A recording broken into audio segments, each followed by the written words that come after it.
Senyor Rodríguez. Sí, senyora presidenta, per al·lusions de cadascun dels intervinents. De cadascun dels intervinents? 30 segons per cada un? No, 30 segons per cada un no. Li dono 40 segons per tots.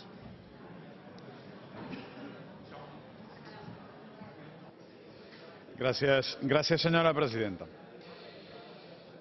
Són diverses les qüestions que volia... Un moment de silenci, un moment.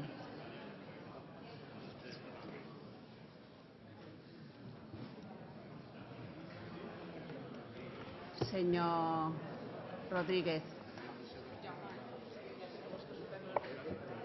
Gràcies, senyora presidenta. Són diverses les qüestions que volia respondre, no? N'obviaré alguna per l'escàs temps, no? Però es deia el senyor Rull, escolti'm, és que la Generalitat no pot triar operador. Escolti'm, no pot triar operador la Generalitat, com tampoc no ho pot fer el govern d'Espanya, com tampoc no ho pot fer Portugal, ni França, ni Holanda, ni Bèlgica, ni Noruega, ni Irlanda, ni Finlàndia.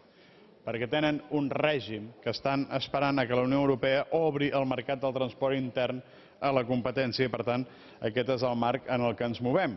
I Catalunya no és aliena a aquesta circumstància. Segona qüestió.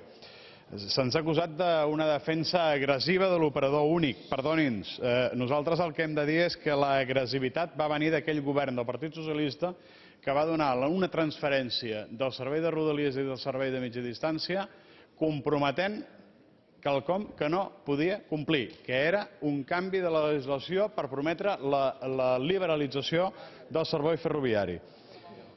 Senyor Amorós, nosaltres ja entenem que vostès la política espanyola l'hagin de fer a Catalunya, perquè segurament a Espanya no els escolta ningú. Finalment, ens permetran que els diguem que no es tracta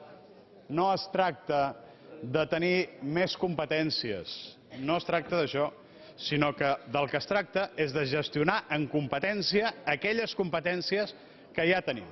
I hem sentit de la veu de Convergència i Unió quina és la veritable intenció d'aquesta proposta que presenta Esquerra Republicana, però que té el vistiplau de Convergència, que és precisament tenir un transport de bandera, precisament, no en l'àmbit de la liberalització, sinó en l'àmbit del monopoli del transport. I això és el que vol Esquerra Republicana i el que vol Convergència i Unió i el que el nostre grup no està disposat a acceptar. Gràcies, senyora presidenta, senyores i senyors.